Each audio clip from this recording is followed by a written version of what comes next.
Hi. So இந்த வீடியோவில் வந்து நான் பைக்கை பற்றி பேசுகிறேன்.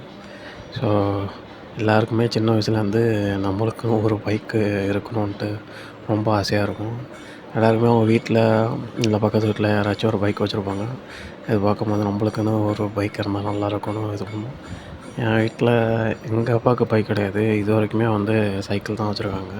ஸோ என்கிட்டயும் சைக்கிள் தான் இருக்குது. அதுவும் இதில் கவர்மெண்ட் ஸ்கூலில் கொடுத்த சைக்கிளு. அதுக்கு முன்னாடி வந்து வேறு ஒரு சைக்கிள் வச்சுருந்தோம்.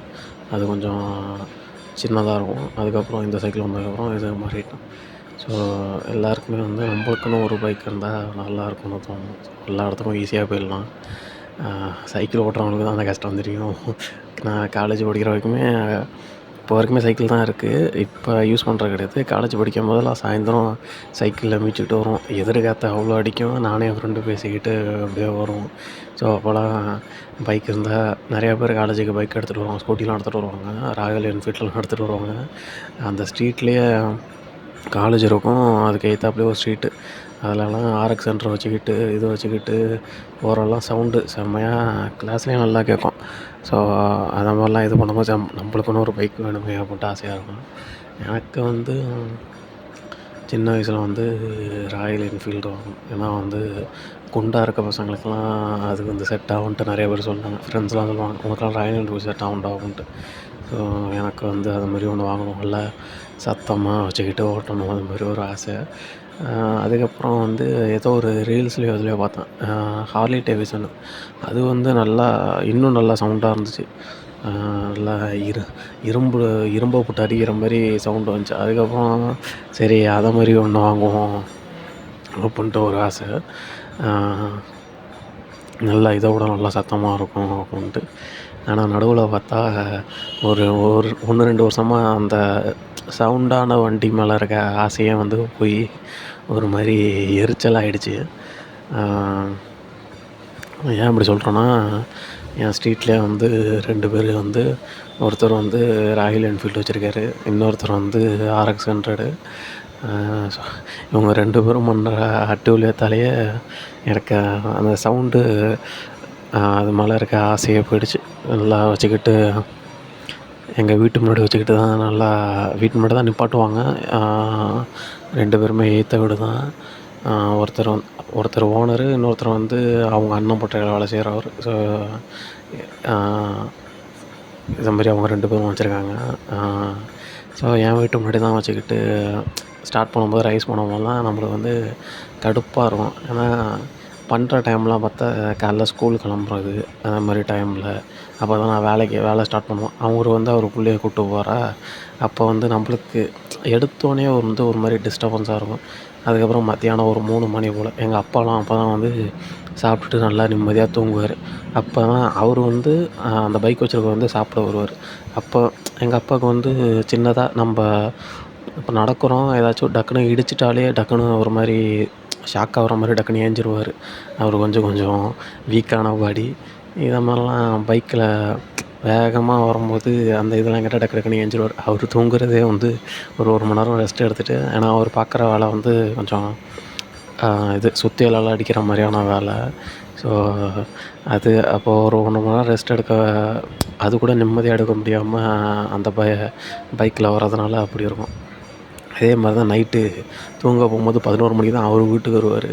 நம்ம நல்லா தூங்கலான்னு பார்க்கும்போது அப்போ சவுண்டு வச்சுக்கிட்டு வரும்போது தான் இந்த மாதிரி பண்ணும்போதெல்லாம் நம்மளே ஒரு டென்ஷனில் என்ன சொல்லுவோம், எங்கேயாச்சும் போய் சாக மாட்டானுங்களே அப்படின்ட்டு நம்மளே வந்து இது பண்ணுவோம். ஏன்னா அவ்வளோ டென்ஷன் ஆகும். அது யாராச்சும் அதை மாதிரி அனுபவித்து பார்த்தா தான் தெரியும். அது வந்து ஒரு பொறாமலை சொல்ல, அது வந்து ஒரு மாதிரி நம்ம ஒரு மாதிரி பீஸ்ஃபுல்லாக இருக்கிறதே ஒரு மாதிரி டக்குன்னு இது பண்ணுற மாதிரி இருக்குது. அது மாதிரி டக்குன்னு ஒரு பயம், ஏதோ நடக்கிற மாதிரி ஒரு பயம் அந்த சவுண்டு இது பண்ணுது. இதனாலே எனக்கு வந்து அது மாதிரி பைக் வாங்குகிற ஆசை இல்லை, அது மாதிரி சவுண்டு வச்சு இது வாங்குகிற ஆசை வந்து இதாகிடுச்சு. ஏன்னா நம்மளும் அது மாதிரி வாங்கி நம்ம ஒரு இதில் போகும்போது, ஏன்னா ஒரு ஸ்லோவாக இது பண்ணக்கூடாது. ஏன்னா ராயல் என்ஃபீல்டுலேயே கொஞ்சம் ஸ்லோவாக சவுண்டு வர மாதிரி இதெல்லாம் வச்சுருக்காங்க. ஆனால் இவங்க வச்சுருக்கிறது பார்த்தா ரொம்ப சவுண்டாக இருக்கும். வரதும் வந்து ஸ்லோவாக வர மாட்டாங்க. நல்லா நிற்கிற வரைக்குமே வந்து ஸ்பீடாக வந்து தான் வீட்டில் நிற்பாட்டுவேன். நிப்பாட்டுவாங்க. அந்த மாதிரி ஆரம்பிக்கும்போது நல்லா 2, 3 தாட்டி நல்லா திருவி தான் ஸ்டார்ட் பண்ணுவாங்க. அது எனக்கு பைக்கை பற்றி தெரியாது. அது அப்படி தான் பண்ணணுமா என்னன்னுலாம் எனக்கு தெரில. ஸோ அது மாதிரி பண்ணுறது எனக்கு எய்த்த வீடாக இருக்கிறதுனாலே நல்லா. அதுவும் எங்கள் வீட்டில் வந்து இரும்பு கேட்டு. அது வந்து ஒரு வெடி வச்சாலுமே அது வந்து ஒரு மாதிரி அதர்றது, அதுவே சவுண்டை ஒரு மாதிரி இது பண்ணி சவுண்டு அதிகமாக வருதா என்னன்னு தெரில. நான் வந்து கவனிச்சிருக்கேன். தீபாவளிக்கு வெடி போடும் போதெல்லாம் ஒரு மாதிரி அதோட சவுண்டு ஒரு மாதிரி இதாக இருக்கும், கணீர்னு கேட்கும். ஸோ அதனால் அது மாதிரி எங்களுக்கு வீட்டுக்கு கேட்குதா என்னன்னு தெரில. ஸோ அதான். ஸோ நம்மளும் நாளை பின்ன இந்த மாதிரி சவுண்டு வச்சு வண்டியில் போனால் போகிறோம் வரவங்களாம் என்ன ஓட்டுறான் பாரு போய் சாக மாட்றான் அப்படின்ட்டு நம்மளையும் திட்டுவாங்களே அப்படின்ட்டு அதை மாதிரி ஆசையாக போயிடுச்சு. வாங்கினாலும் ஒரு மாதிரி சவுண்டு கம்மியாக வர இதில் தான் இருக்கணும். அதுமாரி வீடியோ பார்க்குற யாராச்சும் நீங்களும் வாங்கணும்னு நினச்சாலும் இதுமாரி கொஞ்சம் நீங்கள் போகிற தெருவெலாம் யாராச்சும் இது மாதிரி ஹார்ட்டு முடியாமல் இருப்பாங்க. முடிஞ்ச அளவுக்கு தெருவில் போகும்போதாச்சும் ஸ்லோவாக போங்க. அது மாதிரி வண்டி வச்சுருக்கீங்கன்னா. ஏன்னா இதெல்லாம் அவங்களுக்கு தெரியுமான்னு தெரிலல்ல. இது மாதிரி ஹார்ட்டு வீக்காக இருக்குது, எங்கள் வீட்டில் ஹார்ட்டு வீக்காக இருக்குன்னா அவங்களுக்குலாம் தெரியுமா என்னன்னு தெரியல.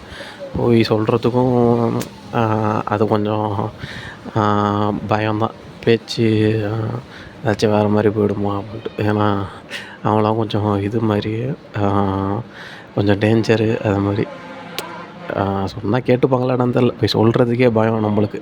அது மாதிரி தான் இருக்குது. ஸோ இதை மாதிரி நீங்கள் வாங்கினாலும் அது மாதிரி பார்த்து வாங்குங்க. எப்படி இருந்தாலும் வேணுங்கன்னே பண்ணுறவங்களும் சில பேர்லாம் இருக்காங்க. ஆனால் ஒரு பஸ்ஸுக்கு நிற்கும்போது வேணுங்கன்னே ஸ்பீடாக போகிறது. நான் காலேஜிலே சொன்னேன்னே, அது வேணுங்கன்னே இங்கே காலேஜை கிராஸ் பண்ணும்போது ஸ்பீடாக தான் கிராஸ் பண்ணுவாங்க. நல்லா. ஏன்னா அது கேர்ள்ஸை திரும்பி பார்க்கணுன்ட்டு பண்ணுறாங்களா என்னன்னு தெரில. அதுமாதிரி போகிறவங்களாம் ஆர்எக்ஸ் சென்டரை வச்சு தான் போவான். நல்லா சவுண்டு வேணுங்கன்னே ஸ்பீடாக போகிறோம். அந்த இதுவே தெரியும். காலேஜுக்கிட்ட வரும்போது ஸ்பீடு ஏற்றுறதே நம்மளுக்கு நல்லா அந்த சவுண்டு வச்சு இது பண்ணுவோம். அதுவும் ராயல் என்ஃபீல்டில் வரோன்னா அந்த மாதிரி தான் பண்ணுவோம். ஸோ வேணுங்கன்னே பண்ணுறீங்கன்னா உங்களை ஒன்றும் பண்ண முடியாது. ஸோ மற்றவங்க இது மாதிரி தெரியாமல் பண்ணுறவங்க ஸ்ட்ரீட்டில் போகும்போதாச்சும் கொஞ்சம் ஸ்லோவாக போங்க. மெயின் ரோட்டில் போகும்போது அது பரவாயில்ல. ஏன்னா மெயின் ரோட்டில் இருக்கவங்களாம் நிறையா சவுண்டு கேட்டு தான், பஸ்ஸு சவுண்டு அதெல்லாம் கேட்டு தான் வாழ்வாங்க. ஆனால் இது மாதிரி ஸ்ட்ரீட்டில் இருக்கவங்களுக்குலாம் கொஞ்சம் அமைதியாக இருக்கும். டக்குன்னு ஒன்று கேட்டால் ஒரு மாதிரி படபடப்பு தான் உண்டும். ஸோ இதுதான் ஷேர் பண்ணணும்னு நினச்சேன். வாங்கினா ராயல் என்ஃபீல்டு வாங்குவேன். அதுலேயே கொஞ்சம் சவுண்டு கம்மியாகிற மாதிரி தான் வாங்குவேன். இல்லை வேறு ஏதாச்சும் பைக்கு கொஞ்சம் சவுண்டு கம்மியாகிற மாதிரி தான் வாங்குவேன். ஸோ உங்களுக்கு பிடிச்சிருந்தா வாங்குங்க. நான் சும்மா இதை ஷேர் பண்ணணும்னு நினச்சேன். அதுக்கு தான் இது பண்ணேன். ஸோ அடுத்த வீடியோவில் சந்திப்போம். பாய்.